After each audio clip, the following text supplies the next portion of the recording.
Hello and welcome to Trains and Viatic.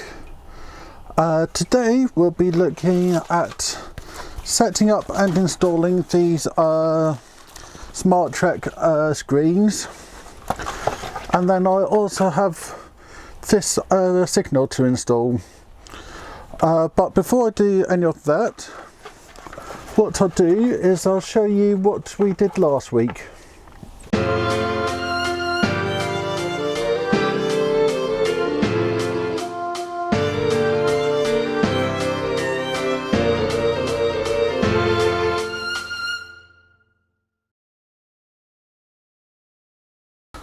So last week we had two projects. The first one was install the signal, which you can see is now glowing orange, and the second bit was to install this plaster cloth, whereabouts I can then install these bits at a later date.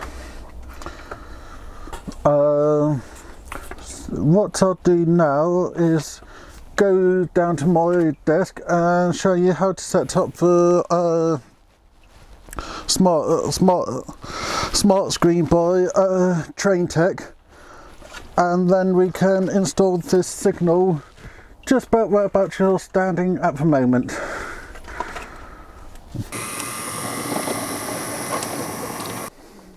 We are down on my work desk for smart screens. If you saw my one of my Christmas live streams, you'll have seen I received a smart screen. So you get a smart screen in the pack and the instructions, or if you order the double pack you get two smart screens. Then as an additional purchase I have ordered two right hand enclosures so these can be fitted on the station. The first part of this I'll be setting up a smart screen, and then the second bit will be programming it. Then finally I'll put it in one of the enclosures. So what we get in the pack.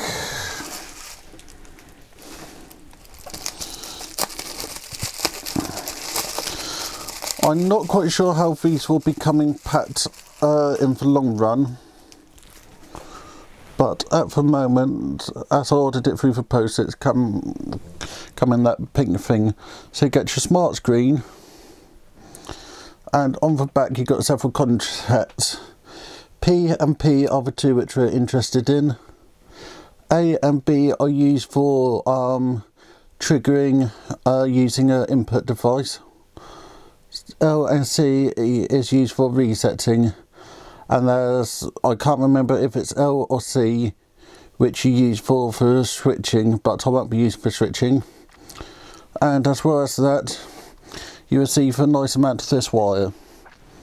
So my first job will be to cut some of this wire to the correct length, and then it will be solder it onto there. The wire that comes with it is single core wire. Let's see if I can get it.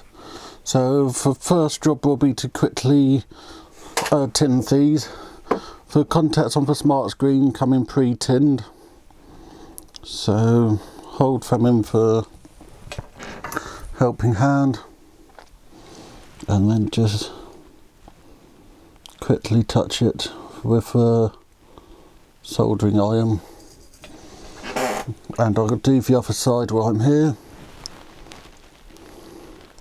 What I will do with the other side is stick it onto some slightly thicker wire, but that's once these are installed.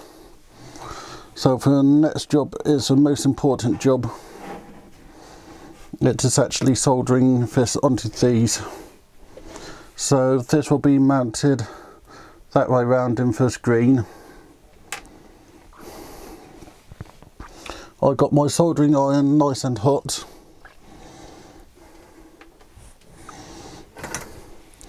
And it should just be a case of quickly touching it. Just make sure that I have flowing solder on that, and then just touch it like so. And then do the same on the other side.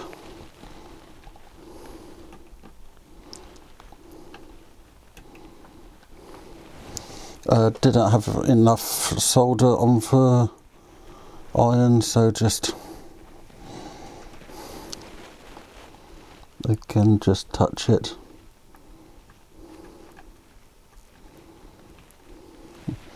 And that should be that ready to go. So I'll quickly grab one of the enclosures and just make sure everything fits roughly.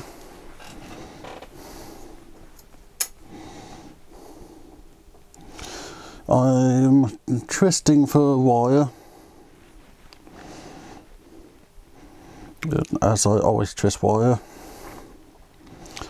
and I'll show you what it looked like in a second. I now have the screen in for mounting and for wires coming through. So next thing I need to do is to just give it a quick test. For this I just need a 9-volt battery. I now have a 9-volt battery, so if I just make the contact, it should display.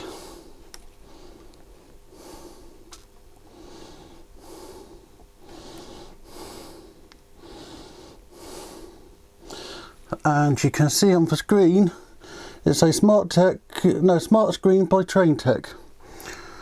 So what I'll do now is I'm going to just attach some better wires to the cable, and then we can get started and it go into a default screen which gives you knowledge for trains coming up. So that's quite nice. So you don't actually need to do anything with it to get it to work on your screen. Just connect the cables.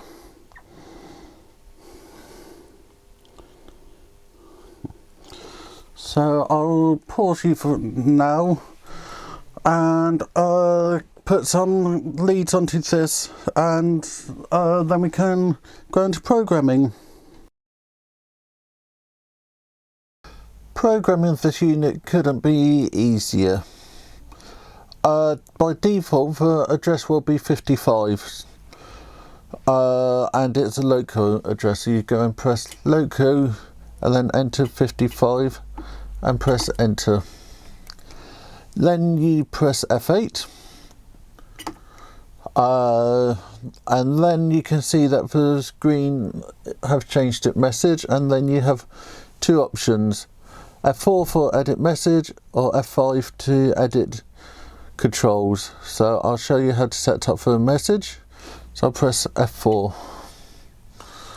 Then you need to set position to store it in. This will be the first address on it. So I'll go for B. So I go and press F5 to go up by a letter, so that's now saying B, as you can see. Then you press F6 to enter it, and you can see it says this message is empty.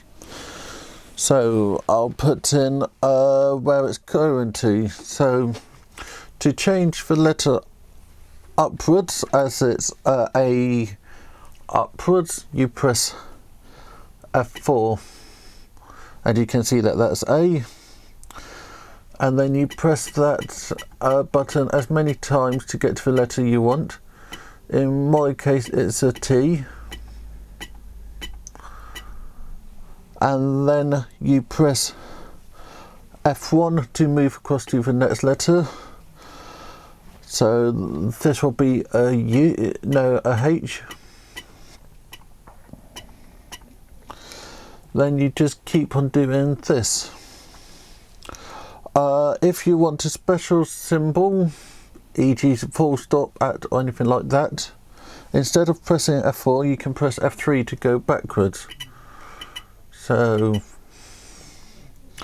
you can have a good choice of symbols. But if you decide actually you want a letter, you can go to F4. So F3 and F4 scroll you through the letters. Then when you're completed, you just press F8 and it does saving, and then it show you the bits. I programmed in this earlier just to give it a default. So and as you saw on the screen that was just there, the poll one, I have a clock. So if we want to add a clock, we go into F8 and then we go into edit message when it come up. We go on to go to B and then press F8 to enter it, and then to turn for add or remove a clock, we go to the line we want and then we press 0, which adds the clock at the end, and then to finish again you just press F8 and it's saying saving, and now it's showing for the clock. What I'll do now is program in for messages, so you'll see me in a while and you'll be able to see what else I can do with this.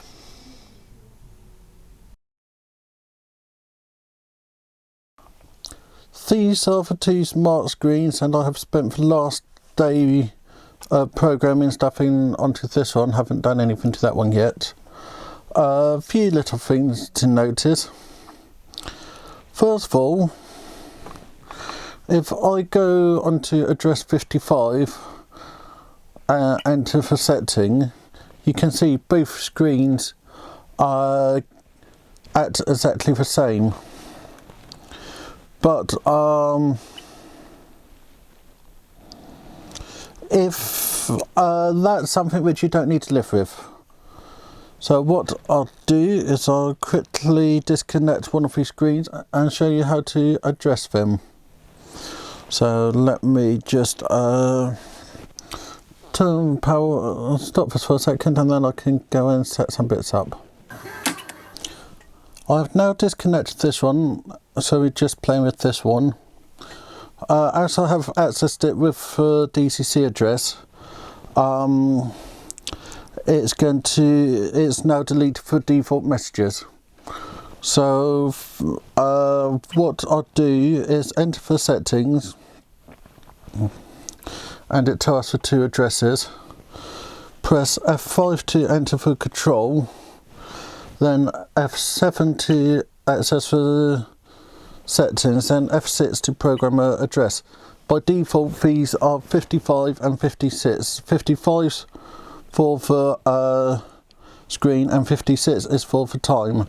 The time I want to keep the same, but on this I now go onto F. If I want to change the digit, it's F4, but I want to leave the first two digits as zeros, so I'm going to do 00, then F4 to change it to 50. Actually, I'll go 51. Then you press F6 on the controller to confirm this. So if I press F8 on this controller, it doesn't do anything now to this one. But if I change to Loco 51 and press F8, I can now enter it. What I'll do is I'll then show you the clock function.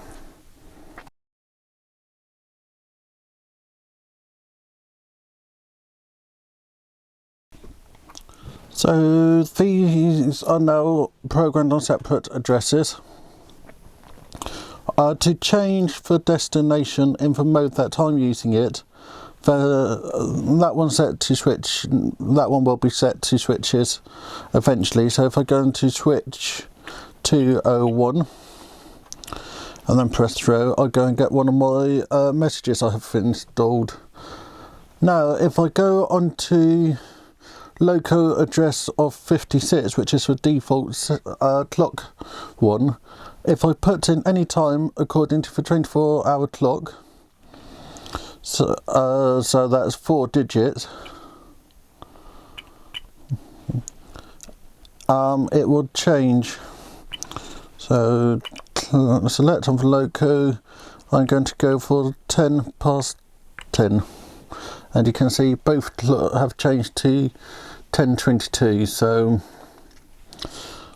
I can program them individually now, but they have the times universal. Now I can decide it's now 9 o'clock in the morning, so send that through as the function buttons again, and it's set for time. So that's the smart screen set up. Let's go across to the layout after I put a message on that screen. We can now go back to the layout whereabout I'll install the signal from earlier and show you what we're up to next week.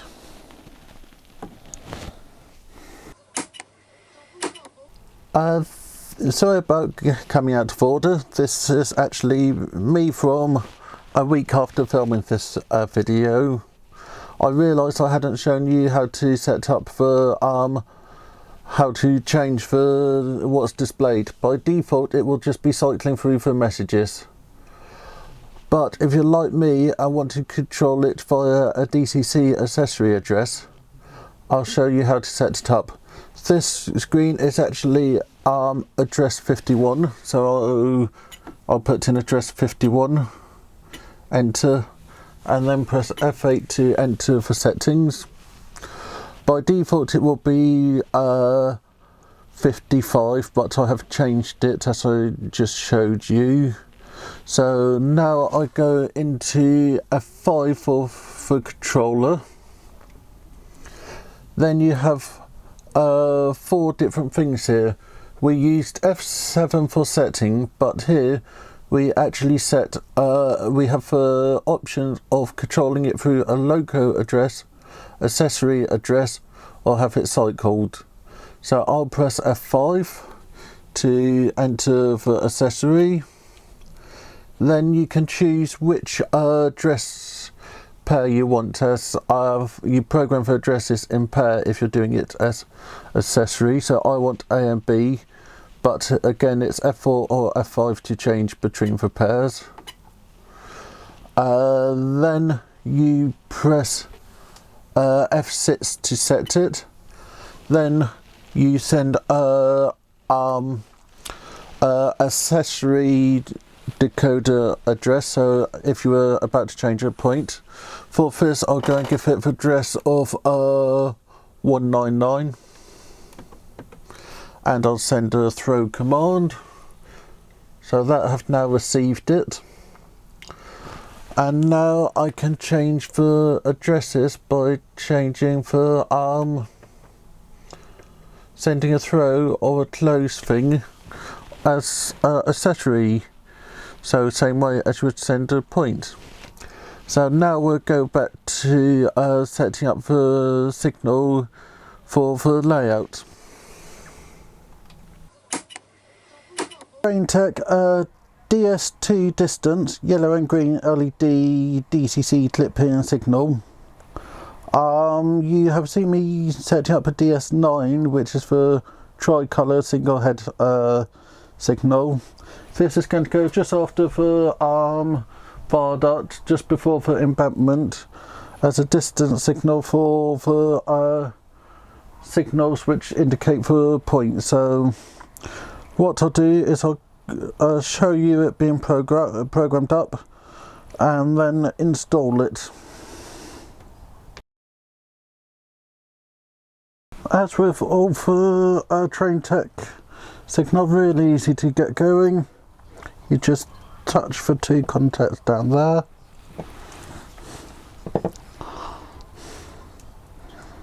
and it starts flashing, and then just send your command.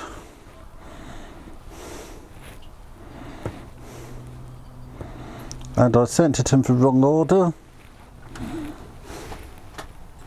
So I'll just press for contact again.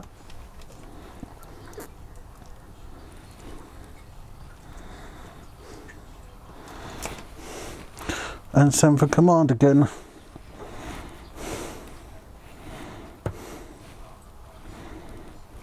And then that's how I want it to be. So I'll be soldering 2 wires in there, and then we can see me installing it in the layout.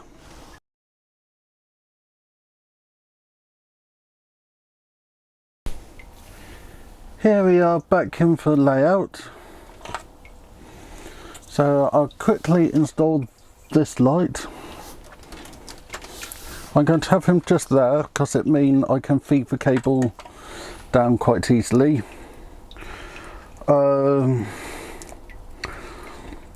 As from here, as that's all going to be in an embankment. So if I designed this how I think I did, I should have plenty of space to feed the cables down.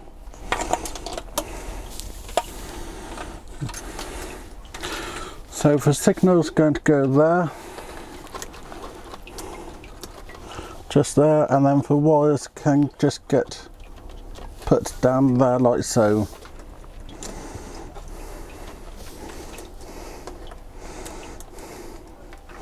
So that's roughly how it's going to look.